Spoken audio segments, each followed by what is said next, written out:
नमस्कार विद्यार्थी मित्रांनो, आपल्या यूट्यूब चॅनलवर सर्वांचं स्वागत आहे। माझं नाव अभिजित गोरे आहे।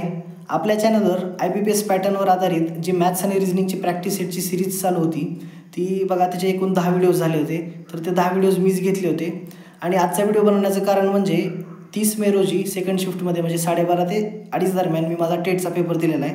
तर माझा अनुभव शेअर करणार आहे मी।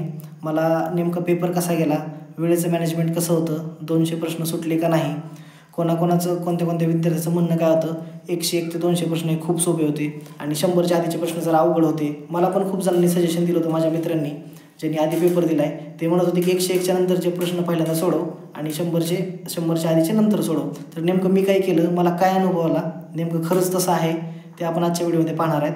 तर सुरुवात करूया। सगळ्यात आधी काय करू आपण, माझ्या शिफ्टला विषयानुसार किती प्रश्न आले होते ते बघू। तर पहिला विषय आहे गणित।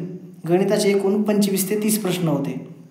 त्याच्यामध्ये 5 प्रश्न हे अंकगणिताचे होते, म्हणजे आपलं जे व्यवहारिक गणित असतं दररोजचं, नफा तोटा, प्रॉफिट अँड लॉस आहे, सिंपल इंटरेस्ट आहे, अशा प्रश्नावर 5 प्रश्न होते। तर बघा माझ्या शिफ्टला कुठले आले होते। पहिला प्रश्न हा सिंपल इंटरेस्टवर होता, म्हणजेच सरळ व्याजावर होता। काय दिलं होतं, 2 व्यक्ती दिल्या होत्या, त्या 2 व्यक्ती 12% दराने, दोन्ही पण व्यक्ती 12%च दर दिला होता। पहिली व्यक्ती 12% दर, दुसरी व्यक्तीचा पण 12% दर। 12% दराने पहिली व्यक्ती काय करते, 4 वर्षासाठी पैसे ठेवते, दुसरी व्यक्ती 3 वर्षासाठी पैसे ठेवते आणि दोघांची पण एक मुद्दल दिली होती। एकाची 4,000 आणि दुसऱ्याची बहुतेक 2-3 हजार अशी काहीतरी दिली होती। आणि काय विचारलं होतं, दोघांचा आपल्याला रेशिओ काढायचा होता, म्हणजे गुणोत्तर काढायचं होतं। तर हा जो क्वेश्चन आहे याच्यासाठी मी काय केलं, सिंपल इंटरेस्टचा जो फॉर्म्युला आहे मदक भागिले 100 म्हणजे PRN भागिले 100, या फॉर्म्युल्यामध्ये सगळ्या व्हॅल्यू पुट न करता मला तर एक माहीत होतं बघा, दोन्हीमध्ये 12% कॉमन आहे, बरोबर। दोन्ही जे व्यक्ती आहेत त्याच्यामध्ये 12% व्याजदर हे कॉमन आहे आणि सिंपल इंटरेस्टचा जो फॉर्म्युला आहे त्याच्यात छेद 100 हे कॉमन आहे, बरोबर, हे कॉन्स्टंट असणार आहे। त्याच्यामुळं मला तर रेशिओ काढायचा होता, मला सिंपल इंटरेस्ट डायरेक्ट कॅल्क्युलेट करायचं नव्हतं, मला रेशिओ कॅल्क्युलेट करायचं होतं। त्याच्यामुळे मी काय केलं, हे 12% आणि हे 100 सोडून दिलं। जे काही वर्ष आहेत, एकीकडे 3 दिले होते, दुसरीकडे 4 दिले होते आणि दोघांची पण मुद्दल दिली होती, यांचा गुणाकार केला आणि त्यांचं कंपॅरिझन करून डायरेक्ट रेशिओ काढला। त्याचं उत्तर 25:24 म्हणजे 25 आणि 24 होतं। माझ्या शिफ्टमध्ये जर कोणी हा पेपर दिला असेल तर त्यांनी कमेंट करून सांगा की हा प्रश्न होता का नव्हता। त्याचं उत्तर 25-24 होतं। त्याच्यानंतर पुढचा प्रश्न म्हणजे बघा, टाईम अँड वर्कचा एकदम फालतू प्रश्न होता, टाईम अँड वर्कचा। त्याच्यामध्ये तुम्हाला इफिशियन्सीसुद्धा काढायची नव्हती किंवा टोटल वर्क कॅल्क्युलेट करायचं नव्हतं। प्रश्न काय होता, एक व्यक्ती सोमवार ते शनिवार दररोज 7 तास काम करतो आणि रविवारी 2 तास काम करतो। सोमवार ते शनिवार 7 तास आणि रविवारी 2 तास, तर तो व्यक्ती 3 आठवड्यात किती काम करतो, बरोबर। एक आठवड्याचं आपल्याला दिलं होतं सोमवार ते शनिवार 7 तास आणि रविवारी 2 तास, म्हणजे 7×42 अधिक 2 तास म्हणजे 44, एका आठवड्यात 44। मग 3 आठवड्याची व्हॅल्यू आपल्याला विचारली होती, डायरेक्ट गुणाकार करून उत्तर येत होतं, एकदम सोपं गणित होतं। त्याच्यानंतर अरिथमॅटिकचा बघा तिसरा जो प्रश्न होता तो रेल्वेवर आधारित म्हणजे टाईम स्पीड डिस्टन्सचा होता। यामध्ये एकदम जो बेसिक फॉर्म्युला आहे टाईम स्पीड डिस्टन्सचा, speed is equal to distance upon time, हे वापरून आपल्याला उत्तर काढायचं होतं। यात काय दिलं होतं, स्पीडची व्हॅल्यू 20 मीटर पर सेकंद दिली होती, स्पीडची व्हॅल्यू 20 मीटर पर सेकंद दिली होती। त्याच्यानंतर जो काय पूल असतो रेल्वेचा त्याचा डिस्टन्स दिलं होतं 240 मीटर आणि टाईम पण दिला होता, टाईम नेमका लक्षात नाही माझ्या। आपल्याला विचारलं होतं रेल्वेची लांबी काय विचारलं होतं, तर speed is equal to distance upon time या फॉर्म्युल्यानं आपण इझिली कॅल्क्युलेट करू शकतो। जर तुमचं अरिथमॅटिकचे बेसिक जरी क्लिअर असतील, म्हणजे तुम्हाला किमान फॉर्म्युले जरी पाठ असतील, सरळ व्याजाचा फॉर्म्युला आहे, प्रॉफिट अँड लॉसचे फॉर्म्युले आहेत, ठीक आहे, असे जर बेसिक फॉर्म्युले जरी पाठ असतील तर तुम्हाला मॅथ्स खूप सोपं जाणार आहे। त्याच्यानंतर पुढचा क्वेश्चन काय होता बघा, पुढचा प्रश्न होता वयवारीचा। अरिथमॅटिकमध्ये चौथा प्रश्न होता वयवारीचा। वडील आणि त्यांचा मुलगा याच्या वयाची बेरीज 53 वर्ष दिली होती। व्हॅल्यू पण सेम आहे, मी काही चेंज केलेलं नाही, माझ्या लक्षात होतं व्हॅल्यू पण सेमच आहेत बघा। वडील आणि मुलगा त्यांच्या वयाची बेरीज 53 वर्ष दिली होती। 5 वर्षानंतर त्या दोघांच्या वयाचं गुणोत्तर दिलं होतं। गुणोत्तर काय दिलं होतं, 7:2 म्हणजे 7:2 दिलं होतं। तर वडिलांचे सध्याचे वय म्हणजे 5 वर्षाच्या आधीचे, बरोबर। 5 वर्षाच्या आधीचे म्हणजे आता आपल्याला प्रश्नामध्ये 5 वर्षानंतर सांगितले, म्हणजे ओरिजिनल वय काढायचे होते वडिलांचे। तर बघा काय किती सोपं होतं, वडील अधिक मुलाचे वय किती दिले होते, 53। 5 वर्षानंतर काय होणार, 5 वर्षानंतर वडिलाचं वय 5 वर्षानं वाढलं, मुलाचं वय 5 वर्षानं वाढलं, एकूण वय किती झालं, एकूण वय झालं 53 अधिक 10 म्हणजे 63। वडील आणि मुलाचं वय 63 झालं। तर ह्या 63चे आपल्याला रेशो दिला होता 7:2, 7:2 म्हणजे 7:2 हे गुणोत्तर दिलं होतं। तर 7 आणि 2ची जर बेरीज केली तर 9 युनिट होते. 9 युनिटची व्हॅल्यू किती झाली 63. म्हणजे एका युनिटची जर व्हॅल्यू काढली 9 असं 63 7 युनिट आली बरोबर. एका ह्याची व्हॅल्यू जर काढली तर 7 आली. तर वडिलाचं वय किती होतं बघा 7 युनिट होतं 5 वर्षानंतरचं. 7 किती झालं 49. तर आपल्याला विचारलं काय होतं वडिलाचं 5 वर्षानंतरचं वय विचारलं नव्हतं म्हणजे उत्तर 49 नव्हतं. वडिलाचं ओरिजिनल वय विचारलं होतं म्हणजे 5 वर्षाआधीचं म्हणजे जे ओरिजिनल वय आहे. तर काय करावं लागत होतं 49 वजा 5 म्हणजे उत्तर 44 होतं. तर बघा माझ्यासोबत ज्यांनी कोणी पेपर दिला आहे त्यांनी कमेंट करून नक्की सांगा हा प्रश्न होता का नव्हता आणि त्याचं उत्तर 44 येत होतं. याच्यानंतर अरिथमॅटिकचा शेवटचा प्रश्न अंकगणिताचा काय होता. एक त्रिकोण होता राईट अँगल ट्रायंगल म्हणजे काटकोन त्रिकोण. त्याचा एरिया दिला होता 50 युनिट आणि त्याचा जो बेस असतो म्हणजे पाया त्याची व्हॅल्यू दिली होती 1/4 ऑफ हाईट म्हणजे हाईटच्या 1/4 अशी दिली होती. आणि विचारलं होतं हाईटची व्हॅल्यू काय आहे. तर बेसिक जर तुम्हाला माहीत असेल एरिया ऑफ ट्रायंगल बरोबर half into base into height या फॉर्म्युल्यामध्ये डायरेक्ट पुट करता येत होतं. एरियाची व्हॅल्यू दिली होती 50.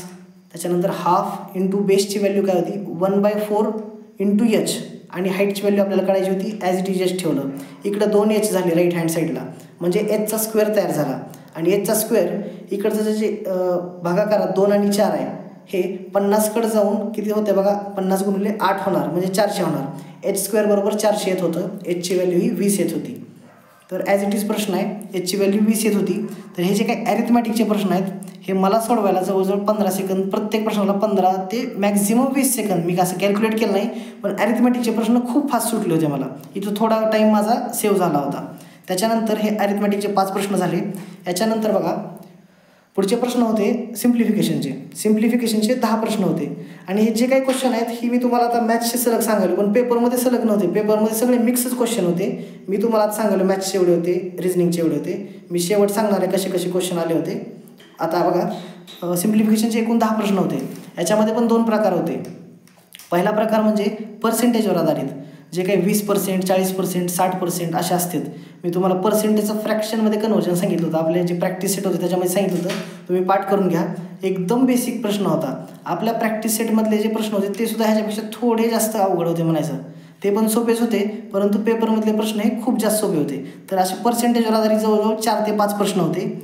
आणि त्याच्यानंतर उरलेले जे 5 प्रश्न होते सिम्प्लिफिकेशनचे हे साधी जी बेरीज असते 3 अंकी संख्येची बेरीज यावर होते. काय दिलं होतं इकडं 3 अंकी संख्या दिली अधिक अजून एक 3 अंकी संख्या वजा क्वेश्चन मार्क बरोबर अजून एक संख्या दिली. तर हे जे क्वेश्चन होते बेरजेचे आणि सिम्प्लिफिकेशनचे म्हणजे सिम्प्लिफिकेशनमध्ये जे बेरजेचे वजाबाकीचे बेसिक क्वेश्चन होते हे सगळे युनिट डिजिट म्हणजे एकक अंक जो असतो एकक स्थानाचा जो अंक असतो याहून निघत होते.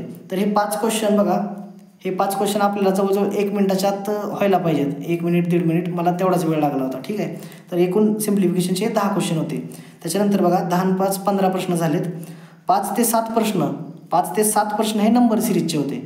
नंबर सिरीजमध्ये पण एक पॅटर्न ठरलेला होता. जेवढ्या नंबर सिरीज होत्या 5 ते 7 नंबर सिरीज होत्या त्याच्यामध्ये एकही नंबर सिरीजमध्ये पटीचं जे हे असतं लॉजिक असतं पट हे लॉजिक कुठंच लागलं नाही. प्रत्येक नंबर सिरीजमध्ये डिफरन्सचं लॉजिक होतं. साधा फरक फक्त. पण फरकांमध्ये पण कसं वर्गसंख्या असेल घनसंख्या असेल असं लॉजिक होतं. ठीक आहे. तर त्याच्यात एक नंबर सिरीजचं मला एक लक्षात आहे बघा कोणता पॅटर्न आला होता. संख्या दिल्या होत्या त्यातला पहिला फरक होता 49, दुसरा फरक होता 121, तिसरा फरक होता 169, चौथा होता 289 आणि 5वा फरक किती येणार आणि ती संख्या आपल्याला काढायची होती. तर या सगळ्या संख्या जर बघितलं तर पहिल्यांदा कळलं तर पहिली संख्या 49 म्हणजे 7चा वर्ग आहे. त्याच्यानंतर 11चा वर्ग 121, 13चा वर्ग 169, चौथी संख्या जी होती 289 होती, 17चा वर्ग होती. मग जी काय पुढची संख्या येणार त्याच्यामध्ये आपल्याला 19चा वर्ग 361 ॲड करायचा होता. ही सगळ्या मूळ संख्या बरोबर मूळ संख्यांच्या वर्गाचं लॉजिक होतं आणि हे फरकांचं होतं एकदम बेसिक होतं. त्याच्यानंतर अजून एक लॉजिक मला दिसलं डिफरन्सच लॉजिक होतं. पण काय होतं पहिल्या ज्या 2 संख्या आहेत नंबर सिरीजमधल्या त्या 2 संख्यांमध्ये 2चा वर्ग त्याच्यानंतर पुढच्या त्या 2 संख्या होत्या त्यात 3चा घन त्याच्यानंतर 4चा वर्ग 5चा घन म्हणजे 1 वर्ग 1 घन असं लॉजिक होतं. एकदम बेसिक प्रश्न होते फक्त डिफरन्सवर आधारित. ठीक आहे. तर सिम्प्लिफिकेशनचे 10 प्रश्न आणि नंबर सिरीजचे 5 ते 7 प्रश्न 7पेक्षा जास्त पण असतील. मी गडबडीत काय मोजले नाहीत ते. ठीक आहे. तर बघा किती 20 ते 23 क्वेश्चन झालेले आहेत. आणि शेवटचे जे 5 क्वेश्चन होते ते केसलेट DI जे असतं डेटा इंटरप्रिटेशनचा एक टाईप आहे केसलेट DI याच्यावर आधारित होते. तर तो क्वेश्चन काय होता बघा माझ्या शिफ्टला A आणि B या 2 व्यक्ती दिल्या होत्या. ए आणि बी या 2 व्यक्ती दिल्या होत्या. तर त्यांच्याकडे काय व्हेजिटेबल म्हणजे पालेभाज्या होत्या. त्या व्हेजिटेबलची नावं होती, पहिलं होतं टोमॅटो, दुसरं होतं पोटॅटो म्हणजे बटाटं आणि तिसरं होतं कॅरेट म्हणजे गाजर. हे 3 नावं दिली होती. म्हणजे हे 3 पालेभाज्या दिल्या होत्या. व्यक्ती ए आणि बी मांडणी त्याची आपल्याला करायची होती. ए ठेवला इथं, त्याच्यानंतर बी ठेवला आणि नंबर ऑफ व्हेजिटेबल जे आहेत म्हणजे पालेभाजीची संख्या आहे ती अशी वर आडवी मांडायची होती. म्हणजे आपल्याला एक आयताकृती एक बॉक्स तयार करायचा होता, एक टेबल तयार करायचा होता. तर एक टेबल मी मला माहीत होतं ते कॅसलेट DIचं कसं सोडवायचं आहे, त्याच्यामुळं टेबल बनवायला मला काही जास्त अडचण आली नाही. तर काय दिलं होतं बघा, त्याच्यातली व्हॅल्यू पण माझ्या नेमकं लक्षात आहे. ए जो व्यक्ती आहे याच्याकडं एकूण पालेभाज्या ज्या आहेत म्हणजे ह्या 3 प्रकारच्या पालेभाज्या दिल्या होत्या, टोमॅटो, बटाटा आणि गाजर. या 3 पालेभाज्याची बेरीज म्हणजे एकूण बेरीज 80 किलो दिली होती. तर फक्त एवढी माहिती सुरुवातीला दिली होती. पहिला क्लू काय दिला होता, या तिघांची बेरीज 80 kg आहे. त्याच्यानंतर काय दिलं होतं, एकडे जे टोमॅटो आहेत हे टोटल जे व्हेजिटेबल आहेत म्हणजे 80 किलो याच्या 3/4 होते, 3/4 होते. मग लगेच कॅल्क्युलेट केलं, 80 गुणिले 3/4 म्हणजे किती, 20 चोक 80, 20 त्रिक 60. टोमॅटोची संख्या आली 60. ठीक आहे, टोमॅटोची संख्या आली 60. मी बघा मला जसं 8 जसं सांगावलं, एक ना एक प्रश्न सेम आहे, एक ना एक डाटा सेम आहे, मी मनानं काहीच बनवत नाही. हे टोमॅटोची संख्या 60 kg आली होती. त्याच्यानंतर उरलं किती, 20 kg उरलं आणि 2 पालेभाज्या उरल्या, बटाटे आणि गाजर. तर बटाटे आणि गाजर याचा रेशो दिला होता 4:1. रेशो हा 4:1 म्हणजे 5 युनिट बघा, 4 आणि 5 युनिट. 20 होतं, 20 kg उरलं होतं ते होतं 5 युनिट. म्हणजे 1 kg म्हणजे किती झालं, 4 युनिट. म्हणजे बटाटे हे 4 चोक 16 आणि गाजर हे 4 1 4. म्हणजे बघा टोमॅटो 60 किलो, एकड़ची सांगतो मी, एकड़ची संख्या आहे ती. टोमॅटो 60 किलो होतं, त्याच्यानंतर बटाटे 16 किलो आलं होतं आणि गाजर हे 4 किलो आलं होतं. या तिघांची बेरीज केली तर 80 किलो होती. तर यावर आधारितच बीची पण संख्या दिली होती. आता कसं बघा, एकडे जेवढे टोमॅटो आहेत 60, त्याच्यापेक्षा निम्मे बीकडं गाजर आहेत असं दिलं होतं. किंवा एकड जेवढे बटाटे आहेत 16 तर त्याच्यापेक्षा दुप्पट बीकड टोमॅटो आहेत असं दिलं होतं. तर साधं होतं, तुम्हाला ह्या फक्त व्हॅल्यू पुट करता यायला पाहिजे होतं. सगळ्यात बेसिक सुरुवातीला काय दिलं होतं, एकड टोटल 80 kg दिलं होतं आणि त्याच्यापैकी 3/4 हे टोमॅटो होते. 3/4ची व्हॅल्यू आली होती 60. बरोबर. तर हे कॅसलेट DIचं गणित होतं, एकदम सोपं गणित होतं. त्याच्यानंतर बघा हे झाले मॅथ्सचे क्वेश्चन. मॅथ्सचे जवळजवळ 27 ते 30 क्वेश्चन आहेत. मी तुम्हाला 25 ते 27 सांगितलेत. अजून 1-2 प्रश्न होते पण मला नेमकं आठवत नाहीत. त्याच्यानंतर काय करू आपण आता, रिझनिंगला सुरुवात करू. रिझनिंगचे एकूण 80 क्वेश्चन होते.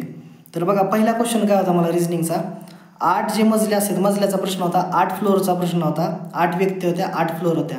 तर मला हा जो प्रश्न आहे 8 फ्लोअरचा तो सुरुवातीला जरा टाईम घेतला या प्रश्नानं. मला या प्रश्नासाठी जवळजवळ 4 ते 5 मिनिट गेले होते, कारण याच्यामध्ये 3 पॉसिबिलिटी होत्या. त्याच्यात तुम्हाला मी पोझिशन पण सांगतो बघा, मी तर लिहून घेतलेलं आहे. एवढे क्वेश्चन काय तुम्हाला डायरेक्ट सांगणं शक्य नाही, त्याच्यामुळे मी कागदावर लिहून घेतलेले आहेत. तर काय काय सांगितलं होतं बघा, 8 फ्लोअरचं पझल होतं. त्याच्यामध्ये एची पोझिशन दिली होती. एची पोझिशन काय होती, ए हा 5व्या मजल्याच्या वरच्या मजल्यावर राहतो. मग एची पोझिशन काय काय येईल, एकतर 6व्या मजल्यावर येईल, नाहीतर 7व्या मजल्यावर येईल, नाहीतर 8व्या मजल्यावर येईल. म्हणजे 3 पॉसिबिलिटी तयार झाल्या होत्या. त्याच्यानंतर त्याच्या पुढचा क्लू होता ईची पोझिशन दिली होती. ई काय दिला होता, ई हा एच्या इमिडिएटली अबव म्हणजे एच्या इमिडिएटली वर आहे. मग ईची पोझिशन काय आली, पहिल्या ह्याच्यात जर म्हणलं पहिल्या पॉसिबिलिटीमध्ये ईची पोझिशन 7व्या फ्लोअरवर आली. त्याच्यानंतर दुसऱ्या पॉसिबिलिटीमध्ये ईची पोझिशन ही 8व्या फ्लोअरवर आली आणि तिसऱ्या पॉसिबिलिटीमध्ये ए हा 8व्या फ्लोअरला होता. त्याच्यामुळे ई त्याच्यावर ठेवताच येत नव्हतं, फ्लोअरची संख्याच 8 होती. त्याच्यामुळे तिसरी पॉसिबिलिटी 2च क्रॉस म्हणजे कॅन्सल होऊन गेली, 2च पॉसिबिलिटी उरल्या होत्या. त्याच्यानंतर पुढचा क्लू दिला होता बघा, पुढचा क्लू काय दिला होता, ईच्या आधी जेवढी व्यक्ती आहेत, ईच्या आधी जेवढ्या व्यक्ती आहेत तेवढ्याच बीच्या नंतर आहेत असं दिलं होतं. त्याच्यामुळं पहिल्या पॉसिबिलिटीमध्ये ई हा 7व्या फ्लोअरवर होता. ईच्या आधी बघा, ईच्या आधी म्हणजे ईच्या वर किती व्यक्ती येतात, एकच व्यक्ती होती म्हणजे 8व्या फ्लोअरवाली. तेवढीच व्यक्ती बीच्या खाली किंवा बीच्या नंतर म्हणा तेवढ्या होत्या. मग बीच्या नंतर म्हणजे बघा बीची पोझिशन कुठे येणार, सेकंड फ्लोअरवर येणार. तर अशा प्रकारे पोझिशन सेट केल्या होत्या मी. तर फक्त सुरुवातीला 3 पॉसिबिलिटी झाल्या, त्याच्यानंतर एक कॅन्सल आउट होऊन 2 झाल्या आणि शेवट अजून एक दोघांची पोझिशन सेट केल्यानंतर फक्त एकच पॉसिबिलिटी उरली होती. त्याच्यामध्ये काय झालं होतं बघा, कन्फ्युजन झालं होतं मला थोडं. त्याच्यामध्ये पहिली जी पॉसिबिलिटी होती उरलेली त्याच्यामध्ये मी एच जे आहे एच हा व्यक्ती होता, त्याची पोझिशन 8व्या क्रमांकावर फिक्स केली होती, 8व्या फ्लोअरला फिक्स केली होती. आणि मी गडबडीत काय केलं, सगळ्या पोझिशन फिक्स झाल्या म्हणलं आता उत्तर देऊ आणि पहिलाच प्रश्न बघितला तर पहिलाच चुकला माझा प्रश्न. मी म्हणलं असं कसं काय झालं आहे. परत एकदा प्रश्न फास्टमध्ये वाचला, आधीच टाईम कमी होता, 2-3 मिनिट गेले होते, एक पोझिशन चुकली होती माझी, त्याच्यामुळं मग मला प्रश्न पडला होता की पुढं जाऊ का स्किप करू, नेमकं अंदाज म्हणजे फेकून पुढं जाऊ का परत एकदा सोडू. तर मी काय केलं, जास्तीत जास्त पोझिशन तर फिक्स झाल्या होत्या, 5-6 जणांच्या पोझिशन फिक्स झाल्या होत्या, त्याच्यामुळं परत एकदा ट्राय करतो म्हणलं. परत एकदा ट्राय केलं. त्यावेळेस मला एक निरीक्षण केलं मी, प्रश्नात शेवटचं वाक्य काय दिलं होतं, शेवटचं वाक्य दिलं होतं एच हा 8व्या फ्लोअरवर नाही. त्याच्यामुळं बघा मी एच 8व्या फ्लोअरवर ठेवून काढायला होतं, त्याच्यामुळं उत्तर सगळं चुकलं होतं. त्याच्यानंतर एच मी दुसऱ्या फ्लोअरवर ठेवला. एच आणि एफमध्ये काहीतरी 3 व्यक्ती दिल्या होत्या. मग उलटं करून बघितलं, जो एच मी 8व्या फ्लोअरवर ठेवला होता तो खाली घेऊन आणि एफवर ठेवला, असं करून माझं उत्तर आलं. ठीक आहे. फक्त हाच प्रश्न आहे 8 फ्लोअर पझलचा, याला मला जवळजवळ 4 ते 5 मिनिट गेले होते. ठीक आहे. एकटाच हा प्रश्न आहे, ज्याला 4 ते 5 मिनिट गेले होते. याचे 5 क्वेश्चन होते. त्याच्यानंतर बघा दुसरं जो पझल होतं ते डे बेस्ड पझल होतं. सोमवारपासून सुरू होऊन रविवारी संपणारा आठवडा दिला होता. याच्यात व्यक्ती सगळ्यात पहिलं क्लू काय दिला होता, याच्यात बघा व्यक्ती जेपासून दिल्या होत्या, माझ्या नीट लक्षात आहे. जेची पोझिशन काय दिली होती, जेच्या वर पण तेवढ्याच व्यक्ती आहेत आणि जेच्या खाली पण तेवढ्याच व्यक्ती आहेत असं दिलं होतं. याच्यावरून काय कळतंय, 7 दिवसाचा आठवडा आहे. जेच्या वर पण तेवढ्या व्यक्ती आणि जेच्या खाली पण तेवढ्या व्यक्ती, म्हणजे जे हा 4थ्या क्रमांकावर असणार, खालून 4था म्हणजे 4च्या खाली 1, 2, 3 असे 3 व्यक्ती असणार आणि 4च्या वर 5, 6, 7 अशा 3 व्यक्ती. तर मी काय केलं, सुरुवातीपासून 2 पॉसिबिलिटी तयार होणार. मी आपल्या प्रॅक्टिस सेटमध्ये पण सांगितलं होतं, कुठलंही पझल सॉल्व करताना किमान 2 पॉसिबिलिटी तयार होतील असं कन्सिडर करून करा. त्याच्यामुळे मी 2 बॉक्स आखले. जेची पोझिशन काय केली, दोन्ही बॉक्समध्ये 4थ्या नंबरला, म्हणजे बघा थर्सडेला गुरुवारी येते, सोमवार, मंगळवार, बुधवार वरचे 3 झाले, गुरुवार हा 4था, शुक्रवार, शनिवार, रविवार, म्हणजे गुरुवारी ज्याची पोझिशन 2 ह्याच्या फिक्स केली होती. ठीक आहे. त्याच्यानंतर पुढचा जे क्लू दिला होता तो के संबंधित दिला होता. के हा जेच्या इमिडिएटली वर किंवा खाली आहे, म्हणजे फक्त इमिडिएट असं दिला होता, लगतचा आहे असं दिलं होतं, एकदम लगतचा. मग इमिडिएटली वर किंवा खाली असं सांगता येत नव्हतं. म्हणजे बघा जे आणि के दरम्यान व्यक्तीची संख्या 0 असं थोडक्यात असं त्याचा क्लू होता. मग काय, पहिल्या पॉसिबिलिटी मी काय केलं, जेच्या वर के ठेवला आणि दुसऱ्या पॉसिबिलिटीमध्ये जेच्या खाली के ठेवला. क्लू काय दिला होता, जे आणि के मध्ये व्यक्तीची संख्या 0 आहे, म्हणजे दोन्ही पण एकदम लगत आहेत, पण वर आहे का खाली आहे माहीत नव्हतं, त्यामुळे 2 पॉसिबिलिटीचा उपयोग होतो बघा. पहिल्या पॉसिबिलिटीमध्ये मी के वर ठेवलं, दुसऱ्या पॉसिबिलिटीमध्ये मी जेच्या खाली के ठेवलं होतं. ठीक आहे. आणि त्याच्यानंतर एकदम सोपे क्लू दिले होते. त्यात एक महत्त्वाचं क्लू होतं, ओ आणि एनचं होतं. व्यक्तीची नावं पण सेम आहेत बघा, मला नेमकं लक्षात आहे. ओ आणि एनचं एक क्लू दिलं होतं. ओ नंतर लगेच एन आहे असं दिलं होतं, म्हणजे ओ आणि एनमध्ये व्यक्तींची संख्या 0 आहे. म्हणजे आपल्याला अशा 2 जागा शोधायच्या होत्या ज्या सलग आहेत, सलग म्हणजे वर ओ येईल आणि खाली एन येईल. त्याच्यामुळे हे पझल एकदम मला जवळजवळ 1 मिनिटाच्या आतच सॉल्व झाला असेल. त्याच्यानंतर बघा हे 2 पझल झाले, मला 2 पझल आले होते. हे फ्लोअरचं एक झालं, फ्लोअरच्या पझललाच माझा 5 मिनिट गेला. त्याच्यानंतरचे पुढचे पझल आणि सेटिंग अरेंजमेंट मी 1 ते 1.5 मिनिटाच्या अंतरात कव्हर केले होते. हे जे मंडे टू संडेवालं होतं, म्हणजे डे बेस्ड पझल होतं, 1 मिनिटाच्या आसपास, 1 ते 1.25 मिनिटाच्या आसपास झाला असेल पूर्ण. त्याच्यानंतर हे 2 पझल झाले. त्याच्यानंतर 2 सिटिंग अरेंजमेंट आल्या होत्या. सिटिंग अरेंजमेंटमध्ये पहिली प्रकार होता सर्कल बेस्ड होती. आता माझ्या आधीच्या शिफ्टला कोण म्हणत होतं, कोण आत तोंड करून आहेत, 4 जण बाहेर तोंड करून आहेत असं होतं, कोणाला रेक्टँगल आला होता, आयत आला होता, पण मला सर्क्युलर आलं होतं. मला सर्क्युलर सिटिंग अरेंजमेंट आली होती. त्याच्यात 8 व्यक्ती होत्या आणि 8 व्यक्ती ह्या सर्कलकडे फेस करत होत्या, म्हणजे इनसाईड सगळ्याची तोंड आत होती.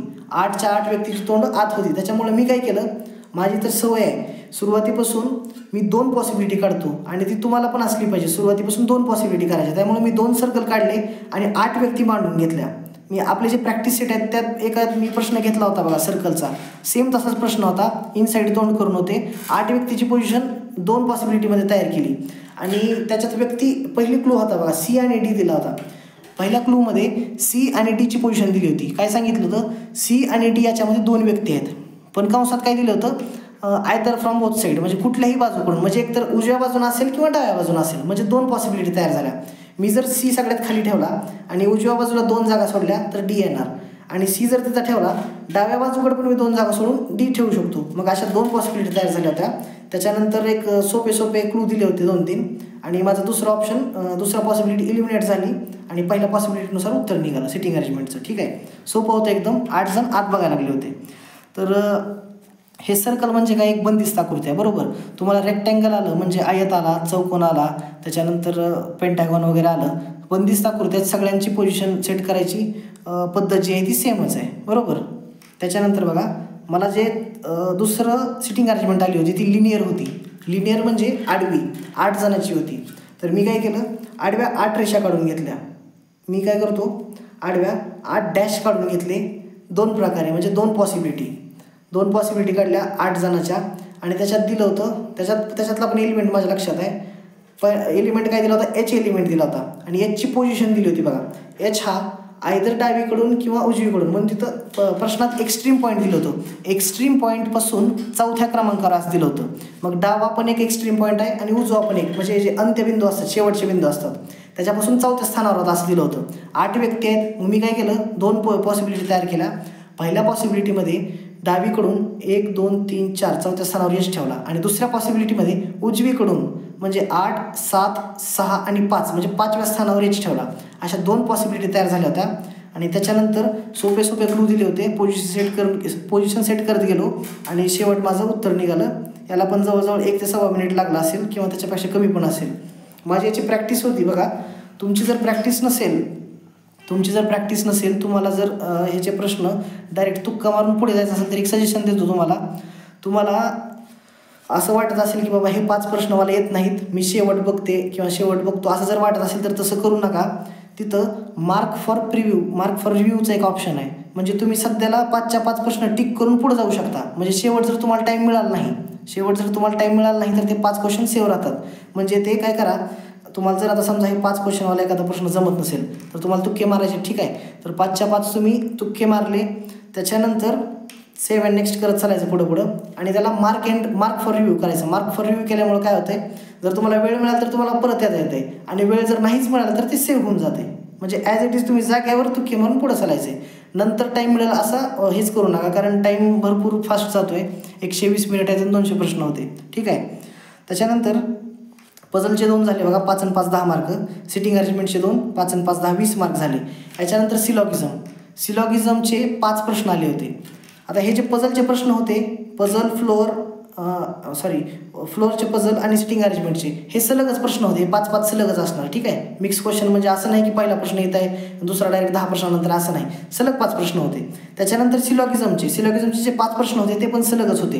याच्यामध्ये मी एक निरीक्षण केलं, माझ्या शिफ्टला ओनली अ फ्यू याचे 3 क्वेश्चन आले होते. ओनली अ फ्यूचे 3 क्वेश्चन होते, ठीक आहे. त्याच्यानंतर एक क्वेश्चन होता ज्याच्यामध्ये कन्क्लुजन आहेत ते सगळे चुकीचे कन्क्लुजन होते आणि त्याच्यात सम प्लस नो याची केस तयार झाली होती. त्याच्यामुळं ते आयदर ऑर उत्तर येत होतं, कन्क्लुजन आयदर 1 or 2 येत होतं, ठीक आहे. तर सिलॉगिझमचे 5 प्रश्न पण सोपेच होते. माझे जर तुम्ही ते प्रॅक्टिस सेट पाहिले असतील, तुम्हाला मी सुरुवातीला 4 केसेस शिकवल्या होत्या. ऑल ARB म्हणजे सर्व AB आहेत. त्याच्यानंतर सम ARB म्हणजे काही AB आहेत. त्याच्यानंतर नो ARB म्हणजे A आणि B मध्ये संबंध नाही. आणि सम AR नॉट B. ह्या 4 केसेस शिकवल्या होत्या. तुम्हाला जर 4 केसेसनुसार वेन डायग्राम काढायला येत असेल तर तुम्हाला सिलॉगिझम सोपं जाणार आहे, ठीक आहे. त्याच्यानंतर हे 5 क्वेश्चन झाले. त्याच्यानंतर बुद्धिमत्तेमधला सगळ्यात सोपा वाटणारा घटक म्हणजे इनइक्वॅलिटी होता. इनइक्वॅलिटीचे सलग 5 प्रश्न विचारले होते. आणि इनइक्वॅलिटीमध्ये साधी इनइक्वॅलिटी होती, कोडेड इनइक्वॅलिटी नव्हती. म्हणजे काही वेगवेगळे @ पर्सेंटेज हॅशटॅग असे चिन्ह दिले नव्हते, कोड दिले नव्हते. साधा प्रश्न होता एकदम. आणि साधा म्हणजे पण कसा, कुठले प्रश्न कसे असतात बघा, एक वाक्य दिलेलं असतं म्हणजे एक कंपॅरिझन दिलेलं असतं, त्याच्यानंतर सेमिकोलन दिलेला असतो म्हणजे अर्धविराम दिलेला असतो, अजून एक वाक्य दिलेलं असतं वेगळ्या एलिमेंटमध्ये, परत सेमिकोलन देऊन अजून एक वाक्य दिलेलं असतं. तर असा प्रकार नव्हता. इनइक्वॅलिटीचे एकदम सोपे प्रश्न होते. त्याच्यात जवळजवळ 6-7 एलिमेंट होते, पण सगळ्यात एकदमच रिलेशन दिलं होतं. Greater than, less than or equal to, greater than or equal to सगळे चिन्हामध्ये होते. तर तुम्ही फक्त ऑब्झर्वेशन करून इनइक्वॅलिटीचे क्वेश्चन सॉल्व्ह करू शकता. इनइक्वॅलिटीचे क्वेश्चन सॉल्व्ह करताना काय करायचे, सगळ्यात आधी आपल्याला कन्क्लुजनकडे बघायचे. कन्क्लुजनची काय डिमांड आहे, त्याला काय पाहिजे, नेमकं कुणात कन्क्लुजन करायचं ते बघा आणि त्याच्यानंतर स्टेटमेंटकडे बघा. तर इनइक्वॅलिटीचे क्वेश्चन सॉल्व्ह करताना मला 10 सेकंद पण लागले नाहीत. 5 क्वेश्चन होते, जवळजवळ 50 सेकंद म्हणा, 30 ते 40 सेकंदात हे 5 प्रश्न झाले असतील, ठीक आहे. इनइक्वॅलिटीचे 5 प्रश्न झाले, एकदम इझी प्रश्न होते. त्याच्यानंतर पुढचा महत्त्वाचा टॉपिक अल्फा न्यूमरिक सिरीज जो आहे याच्यामध्ये एक सिरीज दिली होती ज्याच्यामध्ये नंबर होते, त्याच्यानंतर सिम्बॉल होते आणि अल्फाबेट होते. ही एक सिरीज होती 5 मार्काची. आणि दुसरी एक सिरीज होती अल्फा न्यूमरिक सिरीजमध्ये, अजून एक फेमस पॅटर्न आहे बघा, 3 अक्षराचे शब्द असतात. 3 अक्षरं त्याचा एक गट होते, त्याच्यानंतर अजून 3 अक्षरं असे 5 शब्द दिलेले असतात. आणि त्याच्यावर प्रश्न असतात. म्हणजे असे अल्फान्यूमेरिक सिरीजचे 10 प्रश्न होते आणि अल्फान्यूमेरिक सिरीजचे पण एकूण सोपे प्रश्न होते. अल्फान्यूमेरिक सिरीजसाठी माझं सजेशन काय राहील, अल्फान्यूमेरिक सिरीजमध्ये बघा जे सिम्बॉल असतात, सिम्बॉल त्याची संख्या सगळ्यात कमी असते. मग ज्यावेळेस कधी तुम्हाला प्रश्नामध्ये सिम्बॉलसोबत रिलेशन आहे असं दिलेलं आहे बघा, सिम्बॉलच्या आधी लगेच वॉवेल आहे म्हणजे स्वर आहे आणि सिम्बॉलच्या नंतर कॉन्सनंट आहे, तर तुम्ही प्रश्नात वॉवेल किंवा कॉन्सनंट शोधत बसू नका, डायरेक्ट सिम्बॉलला हात घाला. सिम्बॉल सगळ्यात कमी असतात, तुम्हाला लवकरात लवकर सापडेल. ठीक आहे. आणि त्याच्यानंतर हे जे खालचे 5 शब्दावर आधारित अल्फान्यूमेरिक सिरीज होती 3-3चे गटवाले, त्याच्यात काय दिलं होतं, 5 शब्द दिले होते मला. त्याच्यात असा अर्थपूर्ण शब्द नव्हता. डावीकडून जो चौथा शब्द आहे त्याच्यातलं दुसरं लेटर विचारलं होतं, एकदम बेसिक प्रश्न होता. त्याच्यानंतर याच्यामध्ये काय काय दिलं होतं, हे जे 5चा गट होता, समजा आता पहिला जो शब्द आहे, पहिला शब्द दिला होता EBD असा, समजा माझ्या लक्षात नाही तो शब्द, असं दिलेला आहे. तर काय सांगितलं होतं, या शब्दात जर एखादा स्वर असेल तर त्या स्वराला अल्फाबेटिक्सचे म्हणजे इंग्लिश अल्फाबेट जे आहेत त्याच्या आधी जे येते, स्वराच्या आधी जे अल्फाबेट येते, समजा आता ई आहे तर ईच्या आधी अल्फाबेट कोणतं येणार आहे, डी येणार आहे, तर त्याच्यासोबत रिप्लेस करा. आणि जे व्यंजन आहेत, व्यंजनला त्याच्यानंतरच्या अल्फाबेटसोबत रिप्लेस करा असं दिलं होतं. आणि एक नवीन सिरीज तयार होणार, बरोबर, नवीन शब्द तयार होणार, तर त्या नवीन शब्दामध्ये अर्थपूर्ण शब्द कोणता तयार होतोय किंवा तेच अक्षर रिपीट कोणते होते, असे सोपे सोपे प्रश्न होते एकदम. तर अल्फान्यूमेरिक सिरीजचे पण हे डुएबल प्रश्न होते, करू शकत होता तुम्ही. त्याच्यानंतर बघा पुढचा प्रश्न डिस्टन्स अँड डायरेक्शनचा होता. 5 प्रश्न होते याच्यावर. डिस्टन्स अँड डायरेक्शनचे 5 प्रश्न होते. एलिमेंट साधे साधे दिले होते, व्यक्तीची नावं दिली नव्हती, ABCDE दिलं होतं आणि एकदम सोपी डायग्राम होती. फक्त तुम्ही काय करायचं होतं, स्पीडमध्ये करायचे, फक्त तुम्ही स्पीडमध्ये करायचे. जवळजवळ 7 ते 8 एलिमेंट दिले होते, A पासून H पर्यंत दिले होते.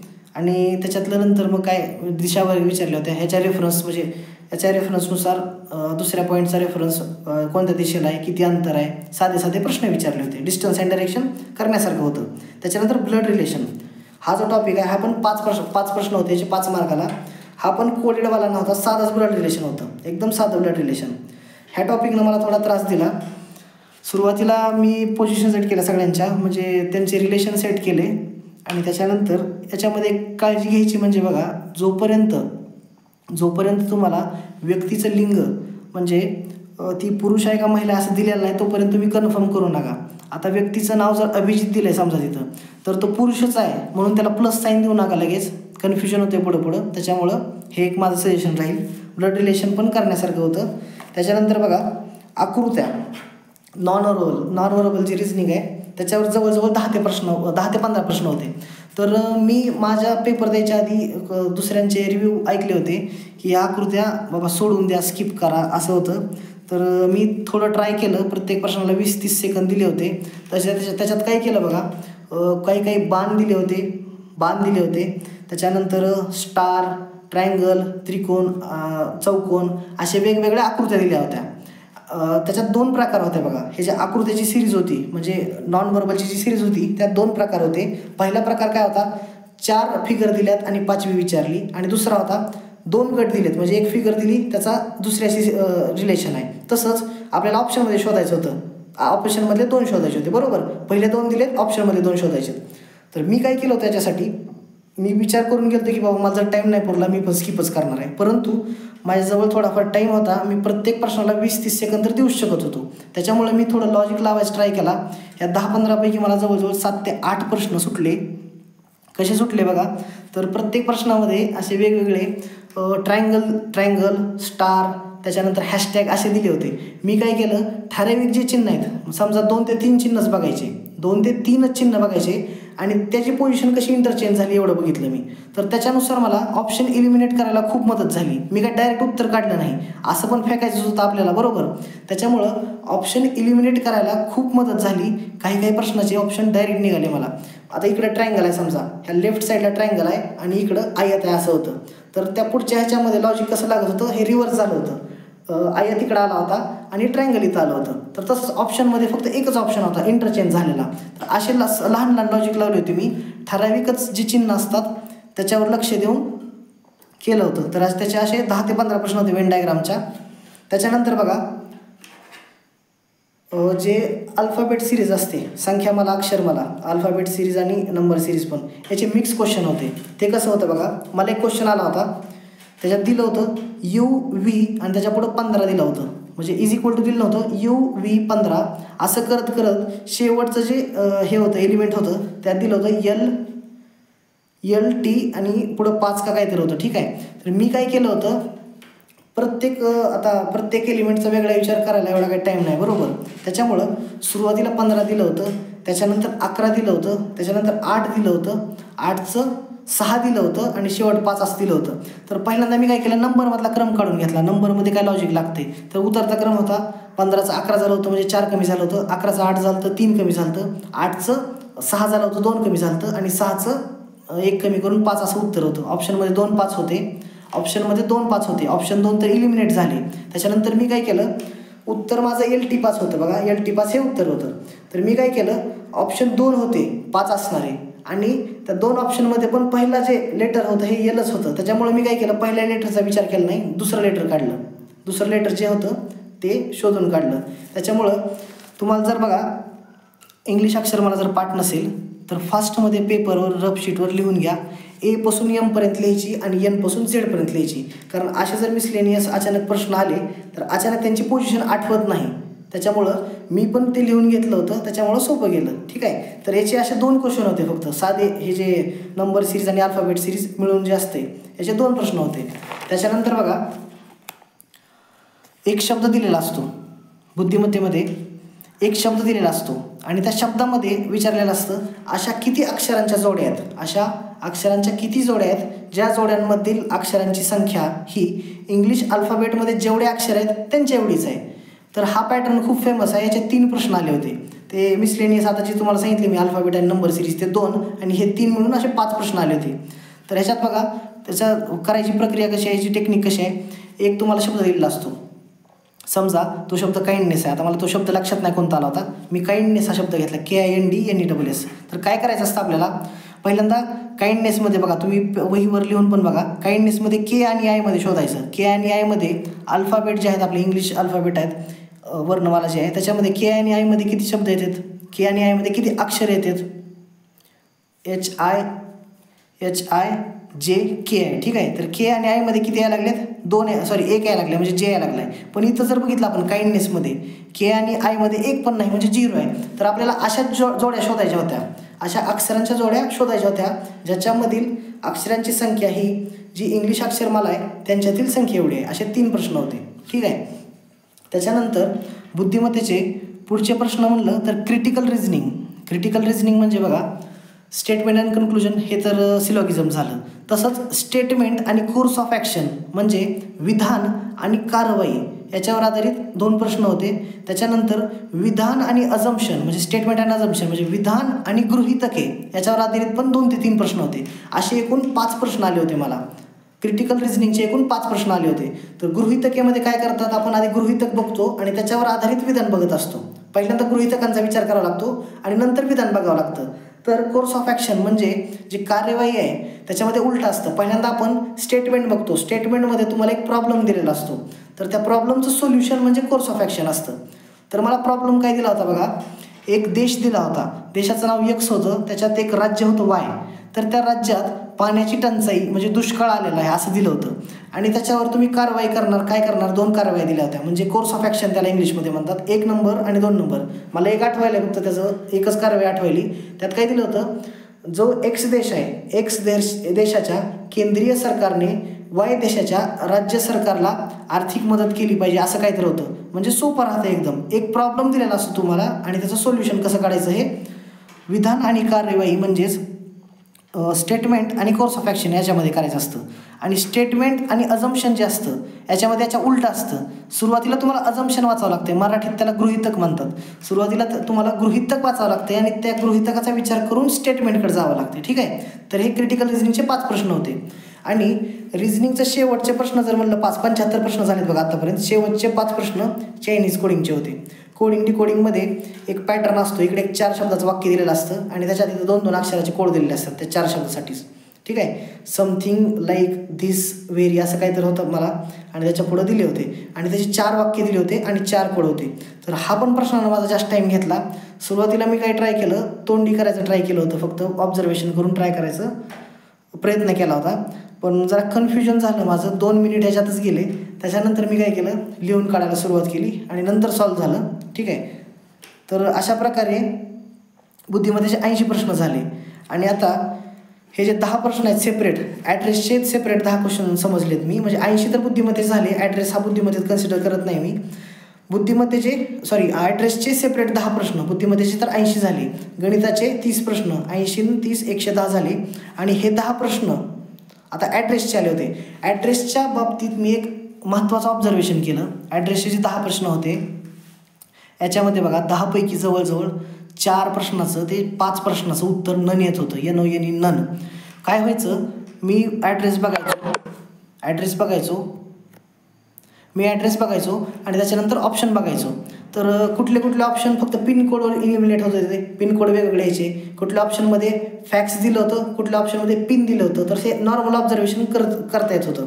तर शेवट काय व्हायचं, क्वेश्चनमधली जो ॲड्रेस दिला आहे तो ॲड्रेस आणि ऑप्शनमधला एक ॲड्रेस आपल्याला जवळजवळ सारखाच वाटत होता, पण त्याच्यामध्ये एक स्पेलिंग मिस्टेक असायची. आणि शेवट सगळेच ऑप्शन चूक असून उत्तर काय होतं, नन येत होतं. नन म्हणजे वरीलपैकी नाही. तर असं मला बघा 4 ते 5 क्वेश्चनमध्ये जाणवलं. तर तुम्हाला हे जे ॲड्रेसचे क्वेश्चन आहेत याच्यामध्ये तुम्हाला चांगलं ऑब्झर्वेशन लागतं, तुमचं निरीक्षण चांगलं लागतं. तर बघा हे झालं बुद्धिमत्तेचे प्रश्न आणि त्याच्यानंतर हे ॲड्रेसचे 10 प्रश्न, गणिताचे 30 प्रश्न, 120 प्रश्न झालेत. याच्यानंतर मराठीचं सेक्शन होतं. म्हणजे सलग आलेलं नव्हतं, मी सांगायला तुम्हाला प्रश्न सगळे मिक्सच होते. मराठीनंतर बुद्धिमत्ता, गणित काहीही होतं, तसं काही नाही. मराठीचे प्रश्न बघू आता. माझ्या आधीच्या ज्या शिफ्ट होत्या 27-28 तारखेच्या, त्यांना मी ऐकलं होतं बघा, त्यांना एकवचन अनेकवचन विचारलं होतं. त्याच्यानंतर लिंग ओळखा हे पण विचारलं होतं. तर माझ्या शिफ्टला असं काही विचारलं नव्हतं. माझ्या शिफ्टला बघा वर्तमान काळातलं एक वाक्य दिलं होतं. 2 प्रश्न होते. वर्तमान काळात दिलं होतं, त्याला भूतकाळात करायचं होतं. मी शाळेला जातो असं काहीतरी दिलं होतं आणि त्याला भूतकाळ करायचं होतं. मी शाळेला जात होतो असं काहीतरी होतं. एकदम सोपं वाक्य होतं. वर्तमान काळाचं भूतकाळ करायचं होतं. असे 2 वाक्य होते. त्याच्यानंतर विरुद्धार्थी शब्दाच्या 3 जोड्या होत्या. विरुद्धार्थी शब्दाच्या 3 जोड्या होत्या. एकदम सोप्या जोड्या होत्या. त्याच्यात फक्त एक तुम्हाला सूचना देतो, माझ्याकडून थोडी चूक झाली असं मला वाटते. मी प्रश्न वाचताना काय वाचला, विरुद्धार्थी जे शब्द आहेत त्याच्या बरोबर जोड्या शोधा असं वाचलं होतं बहुतेक मी, पण ते चूक होतं वाटतं. विरुद्धार्थी शब्दाच्या चुकीच्या जोड्या शोधा असं होतं. तर ते प्रश्न तुम्ही एकदा नीट वाचा. विरुद्धार्थी शब्द आपण इकडे बघतो, आपल्याला डायरेक्ट कळतं हे पहिला विरुद्धार्थी बरोबर आहे, दुसरा विरुद्धार्थी बरोबर आहे आणि डायरेक्ट आपण टिक करतो पहिला आणि दुसरा बरोबर आहे. पण प्रश्नात काय दिलेलं असते, यातली चुकीची जोडी ओळखा. इथंच जाते प्रश्न, इथंच आपले मार्क जातात. तर असे 3 प्रश्न विचारले होते विरुद्धार्थीचे. हे झाले 5 क्वेश्चन मराठीचे. त्याच्यानंतर मराठीचे पॅराग्राम्पल म्हणजे PQRS जे असतं, वाक्याची जी क्रम लावायचा असतो PQRS, त्याचे 5 प्रश्न होते.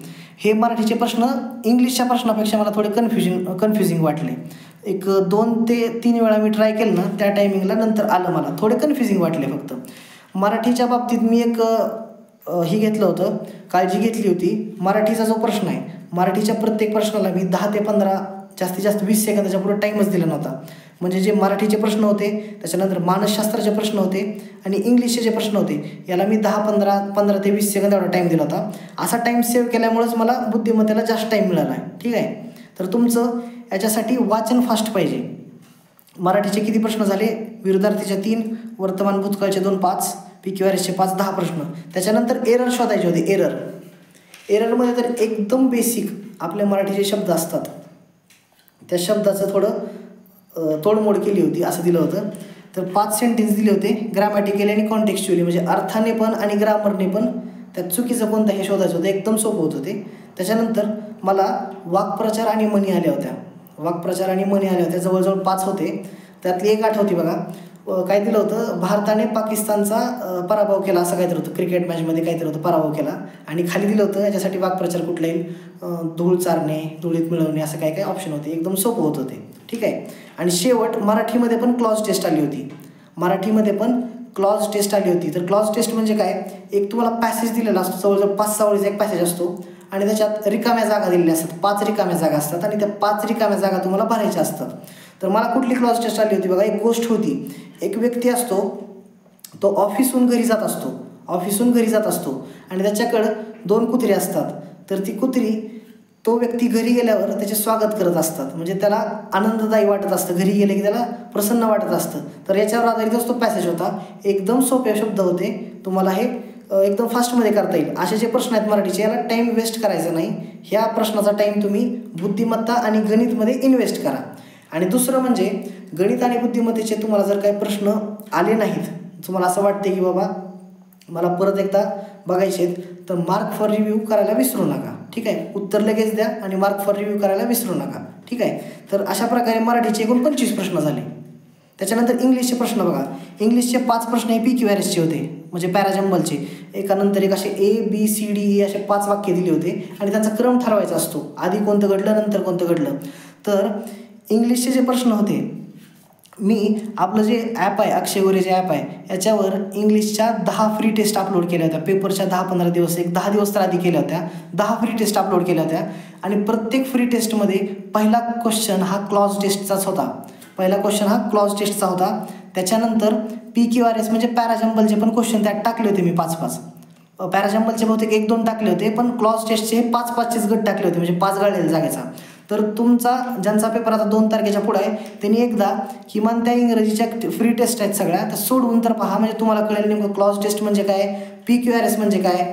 त्याच्यात मी करेक्टली स्पेल्ड म्हणजे बरोबर स्पेलिंग असलेले शब्द आणि इनकरेक्टली स्पेल्ड म्हणजे चुकीची स्पेलिंग असलेले शब्द हे पण टाकले होते. आणि त्याच्यानंतर एररचे प्रश्न पण टाकले होते मी. एररमध्ये बघा मला एक प्रश्न आला होता, त्याच्यात द कंपनी आलं होतं आणि त्याच्या पुढं वेअर लिहिलं होतं WERE, तर तिथं WAS वॉज येत होतं. एकदम सोपं होतं. तुम्हाला वर्ब वगैरे किंवा सहाय्यकारी वर्ब जे असतात, सहाय्यकारी क्रियापद याची जर बेसिक जरी माहिती असेल तरी आरामात प्रश्न सुटतात.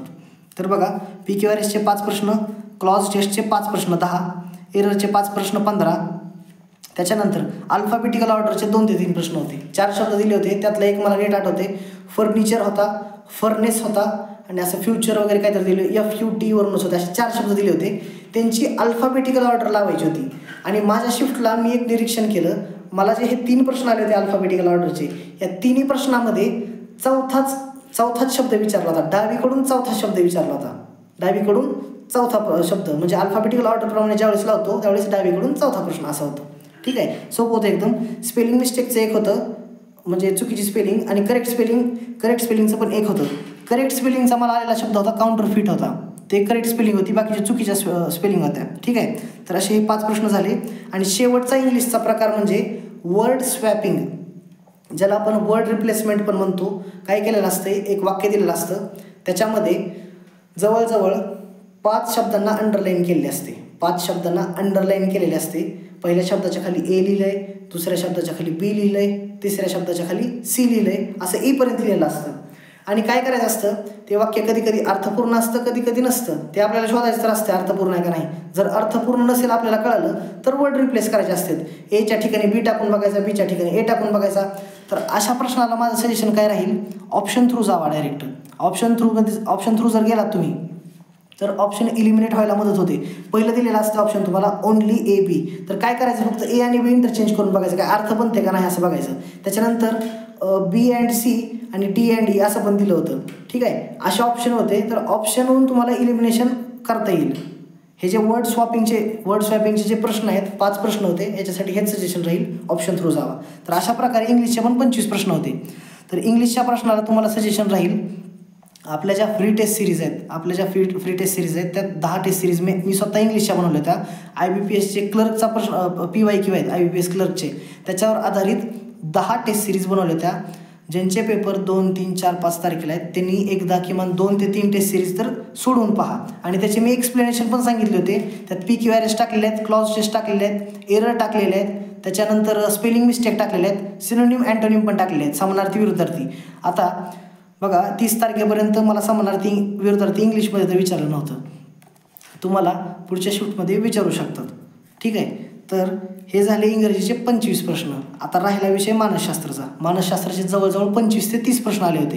तर हे मानसशास्त्राचे प्रश्न सगळ्यात सोपे होते. मानसशास्त्राचे प्रश्न हे जास्तीत जास्त 1 लाईनर होते, एकाच लाईनीत प्रश्न होते आणि उत्तरं पण एका लाईनीत किंवा 2 लाईनीत होते. तर याच्याबद्दल बघा, मानसशास्त्राचे सगळे प्रश्न हे उपयोजनात्मक प्रश्न होते. कोणत्याच मानसशास्त्रज्ञाबद्दल काहीच माहिती नव्हती. त्यात जीन पियाजे विचारला नव्हता, कोहलबर्ग विचारला नव्हता किंवा वायगॉत्स्की विचारला नव्हता, कोहलर कॉफका असं काहीही विचारलं नव्हतं. परंतु आता 2 तारखेपासून थोडाफार पॅटर्न जर बदलला तर तुम्हाला या शास्त्रज्ञाविषयी, जे मानसशास्त्रज्ञ आहेत याच्याविषयी थोडी तर माहिती असायला पाहिजे. याच्यासाठी मी सजेशन काय देतो आहे, अक्षय सरांनी एक व्हिडिओ बनवला होता बघा, पेपरच्या आदल्या दिवशी एक व्हिडिओ बनवला होता 2 तासाचा. त्याच्यामध्ये एकदम डिस्क्रिप्टिव्ह घेतलं होतं, ऑप्शन थ्रू सगळे जे मानसशास्त्रज्ञ आहेत त्यांची माहिती पण दिली होती आणि उपयोजनात्मक प्रश्न होते त्याची पण माहिती दिली होती. तर तो व्हिडिओ एकदा तुम्ही नक्की पहा, ठीक आहे. तर त्यानंतर बघा, मानसशास्त्राचे मला उपयोजनात्मक प्रश्न आले होते. त्याच्यात शालेय व्यवस्थापनाचे प्रश्न होते. शिक्षक, पालक, मुख्याध्यापक, विद्यार्थी असेच शब्द प्रत्येक प्रश्नामध्ये होते. शिक्षक, पालक, मुख्याध्यापक आणि विद्यार्थी. त्याच्यानंतर 1-2 प्रश्न हे दिव्यांग विद्यार्थ्यावर पण होते, दिव्यांग बालकावर प्रश्न होते. त्याच्यानंतर बघा, इन्क्लुझिव्ह एज्युकेशन म्हणजे समावेशी शिक्षण आहे, हा कीवर्ड असणारे 2-4 प्रश्न मला दिसले. आणि शेवट नेतृत्व कौशल्य असतं बघा, लिडरशिप. नेतृत्व कौशल्याच्या काही स्टाईल्स असतात, 3 स्टाईल असतात, डेमोक्रेसी, ऑटोक्रेसी वगैरे. आणि एक लेस फेअर म्हणून मेथड असते, लेसे फेअर म्हणून काहीतरी नाव आहे त्याचं, बरोबर. लेसे फेअर म्हणून मेथड आहे, त्याच्यावर आधारित प्रश्न विचारला होता मला, लिडरशिप म्हणजे नेतृत्व कौशल्य. तर मानसशास्त्राचे ऑल ओव्हर जे प्रश्न होते सगळे सोपे होते, तुम्ही ऑन द स्पॉट असे बघून सोडू शकत होता. पण जर मानसशास्त्रज्ञाबद्दल विचारलं तर तुमची तयारी असली पाहिजे. त्याच्यासाठी मी तुम्हाला तो व्हिडिओ सजेस्ट करतो आहे. आणि इंग्लिशचे जे क्लॉज टेस्ट आहेत, PQRS आहेत, त्याच्यानंतर स्पेलिंग मिस्टेक, वर्ड स्वॉपिंग जे आहेत, एरर कुठले आहेत, हे जर तुम्हाला पाहायचं असेल नेमकं प्रश्न कसे येतात, तर आपला जो ॲप आहे त्याच्यामध्ये फ्री सेक्शन जो आहे, फ्री मटेरियलचा सेक्शन आहे बघा, वर 3 आडव्या रेषा असतात, त्यात फ्री मटेरियल असतं. त्या सेक्शनमध्ये टेस्टमध्ये जाऊन इंग्लिशच्या टेस्ट सोडवा. टेटचं फोल्डर आहे, त्यात इंग्लिशच्या टेस्ट नक्की सोडवा. आणि अक्षय सरांनी मानसशास्त्राच्या 20 टेस्ट बनवल्यात उपयोजनात्मक प्रश्नाच्या, त्या पण तुम्ही नक्की सोडवा. खूप जणांच्या कमेंट आलेल्या आहेत, ह्या प्रश्नांचा त्यांना फायदा झालेला आहे, त्यांचे पेपर झालेले आहेत. तर त्याच्यामुळे तुम्हाला सजेशन देतो आहे, त्या टेस्ट पण तुम्ही नक्की सोडवा. 10-10 किंवा 15-15 प्रश्नाचे जे टेस्ट आहेत, तुम्हाला नक्की 100% फायदा होणार आहे. तर ठीक आहे, अशा प्रकारे हे 200 प्रश्न होते. तर आता मी सांगतो मला नेमकं कसा गेला पेपर सुरुवातीपासून. बघा, सुरुवात झाली होती, मराठी किंवा इंग्लिशचा प्रश्न होता, ते सोडवला मी. त्याच्यानंतर 8 मजल्याचा हा प्रश्न आला होता. 8 मजल्याचा जो प्रश्न होता 8 फ्लोअरचा, याच्यामध्ये मी तुम्हाला म्हणलं पहिल्यांदा वाटलं की उत्तर आलं आहे, पण नंतर शेवटचं जे क्लू दिला होता H हा 8व्या मजल्यावर होता, त्याच्यामुळे माझं पूर्ण सेटिंग चुकली. मग मला अजून 1 ते 1.5 मिनिट गेला आणि शेवट 5 मिनिटच्या आसपास मला त्याचं उत्तर आलं. तर तुम्ही काय करा बघा, पझल सोडवताना एक सजेशन राहील, किमान 2 पॉसिबिलिटी तयार होतात असं कन्सिडर करूनच पझल सोडवा, ठीक आहे. त्याच्यानंतर मला काही वेळेचं जर म्हणलं तर मी मॅथ्स जे आहे, गणित माझे बेसिक थोडेफार क्लिअर होते, त्याच्यामुळं मॅथ्समध्ये मी खूप टाईम सेव्ह केला होता. मॅथ्समध्ये मी असे कॅल्क्युलेशन पेन न करता डायरेक्ट क्रॉस मल्टिप्लिकेशन किंवा तिरकस गुणाकार भागाकार करून, आता सिम्पल इंटरेस्टमध्ये आपल्याला डायरेक्ट रेशिओ काढायचा होता, बरोबर. तिथं मी उत्तर काढलं नाही, डायरेक्टच गुणाकार करून तोंडीच काढलं होतं. असे थोडे मी टाईम सेव्ह केले होते, त्याच्यामुळे मला बुद्धिमत्तेला जास्त टाईम देता आला. आणि ज्यावेळेस मी 200 प्रश्न सोडवले, 200 प्रश्न ज्यावेळेस सोडवले त्यावेळेस मला शेवट 5 ते 6 मिनिट शिल्लक राहिले होते. याचा अर्थ असा नाही की माझे 200 प्रश्न सुटले आणि सगळेच बरोबर आहेत, असं नाही. पण प्रत्येक प्रश्नाला मी जवळजवळ 30 सेकंदाचा जर टाईम दिला होता, प्रत्येक प्रश्नाला मी असा एक पण प्रश्न नाही की फेकला, उगाच बघितलाच नाही डायरेक्ट फेकला, असं नाही. मी 2 प्रश्न मार्क फॉर रिव्ह्यू करून ठेवले होते. शेवटचे जे 5 मिनिट उरले माझ्याकडे, 5 ते 6 मिनिट, त्याच्यात मी काय केलं, परत त्या 2 प्रश्नाकडे गेलो. त्यातला एक क्रिटिकल रिझनिंगचा होता बघा, काय स्टेटमेंट आणि कोर्स ऑफ ॲक्शनचा एक प्रश्न होता, त्यातला तो एक बघितला. आणि अजून एक प्रश्न होता. असे 2 प्रश्न, एक त्यातला मला जमला नाही, ब्लड रिलेशन मला थोडं कन्फ्यूज केलं होतं, ते पण मी मार्क फॉर रिव्ह्यू टाकलं होतं, ते पण थोडं नॉर्मल सॉल्व्ह करायचा प्रयत्न केला. आणि त्याच्यानंतर माझ्याकडे 3-4 मिनिट शिल्लक राहिले होते. मला एका प्रश्नावर डाऊट यायला लागला होता. हे जे नेतृत्वाचा प्रश्न होता मानसशास्त्राचा, तो माझ्याकडून मार्क फॉर रिव्ह्यू असा टिक करायचा राहिला होता. आणि मग मला वाटलं ते उत्तर चुकीचं आहे, त्याच्यामुळं काय केलं मी, मला त्या प्रश्नाचा नंबरच माहीत नव्हता. परत 1 नंबरच्या प्रश्नाला गेलो आणि माऊसनं क्लिक करत करत असे 120-125 प्रश्नापर्यंत गेलो. त्यात माझा टाईम संपला होता. 200 प्रश्न सॉल्व्ह झाले होते आणि मग तो प्रश्न मला 125व्या नंबरला सापडला आणि त्याचं उत्तर मी काहीतरी टिक केलं आणि आपोआप सबमिट झालं. तर टाईम मॅनेजमेंटसाठी सांगतोय, मराठी, त्याच्यानंतर मानसशास्त्र आणि इंग्रजी हे जे प्रश्न आहेत ते फास्टमध्ये वाचन करा. तुमचं वाचन जेवढं फास्ट असेल त्याच्यासाठी बुद्धिमत्तेसाठी तुम्हाला तेवढा जास्त टाईम मिळणार आहे, ठीक आहे. त्याच्यानंतर मला टेक्निकल जर अडचण म्हणली तर माऊसची आली होती. माऊस जो असतो त्याला एक स्क्रोलचं बटन असतं बघा मध्यभागी, ते मी खालीवर करायचो तरी पण ते क्वेश्चन खालीवर होतच नव्हता. प्रत्येक वेळेस तो माऊस असा फिरवावा लागायचा. माऊसचा पॉइंटर, तो जो स्क्रोल बार असतो उभा, त्या स्क्रोल बार न्यावं लागायचं आणि वर खाली करावं लागायचं. ऑप्शन थोडे खाली पण दिसत होते, कोणत्या कोणत्या प्रश्नाला मिक्स होते, थोडे वर दिसायचे थोडे खाली दिसायचे. त्याच्यामुळं ते माऊस फिरवताना मला थोडा प्रॉब्लेम झाला आणि बहुतेक माझ्या त्या माऊसचाच प्रॉब्लेम होता स्क्रोल करताना. एवढंच, बाकी पेपर व्यवस्थित गेला. आता तुम्हाला जे तुमचे 2 तारखेपासून 5 तारखेपर्यंत पेपर आहेत, सर्वांना ऑल द बेस्ट. चांगले पेपर द्या. मराठी मानसशास्त्र या विषयामध्ये तुम्ही टाईम सेव्ह करू शकता. प्रश्न खूप सोपे आहेत. गणिताचे प्रश्न तर एकदम स्कॉलरशिप लेवलचे प्रश्न आहेत. बेसिक तुम्ही फॉर्म्युले जरी रिवाईज केले तरी गणिताचे 30पैकी जवळजवळ 25 प्रश्न तर करण्यासारखे आहेत. गणितामध्ये सिम्प्लिफिकेशन तर एकदम फालतू प्रश्न विचारलेले आहेत. आपले प्रॅक्टिस सेटमध्ये त्यापेक्षा थोड्या वरच्या लेवलचे होते. विद्यार्थ्यांच्या त्याला पण कमेंट यायला होतं, तुम्ही एवढे सोपे कसं काय घ्यायला, तेवढे सोपे प्रश्न येतात का टेटला. तर तुम्ही एकदा ते चेक करा. प्रॅक्टिस सेट आपले 10 आहेत बघा. त्यात बहुतेक मी बुद्धिमत्तेचे 5 आणि गणिताचे 5 प्रॅक्टिस सेट टाकले होते, तेवढे चेक करा. खूप विद्यार्थ्याचा डाऊट होता की 101 ते 200 प्रश्न हे सोपे आहेत आणि 100च्या आधीचे प्रश्न अवघड आहेत. तर मला काय अनुभव आला बघा, 1 ते 100मध्ये जे प्रश्न होते त्याच्यामध्ये पझल, सिटिंग अरेंजमेंट हे क्वेश्चन आले होते. याचे 4 सेट होते, ते 1 ते 100मध्येच मला आढळले. आणि 100च्या पुढं जर म्हणलं तर 180व्या जवळच प्रश्न आला होता. 180व्या प्रश्नामध्ये सिम्प्लिफिकेशनचे प्रश्न चालू होते. 180 पासून 190पर्यंत सिम्प्लिफिकेशनचे 10 प्रश्न होते. त्याच्यानंतर 191 पासून 197 पर्यंत नंबर सिरीजचे 7 प्रश्न होते. तर हे 17 प्रश्न मला कंटिन्यू सापडले. तर विद्यार्थ्यांना कदाचित याच्यामुळं असं वाटत असेल की 100च्या पुढचे जे प्रश्न आहेत ते सोपे आहेत आणि 100च्या आधीचे अवघड आहेत. पण तुम्हाला प्रत्येक प्रश्न तर सॉल्व्हच करावा लागणार आहे. पझल जर एखाद्याला 100च्या पुढं आले तर तुम्हाला सॉल्व्हच करावं लागेल. तर असा काही जो गैरसमज आहे बाबा की 100च्या पुढचे प्रश्न सोपे आहेत, तर असा काहीही नाही. सगळे प्रश्न तुम्हाला सॉल्व्हच करावे लागणार आहेत.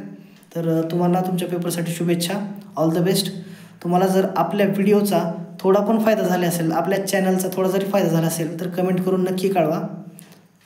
ठीक आहे, थँक्यू.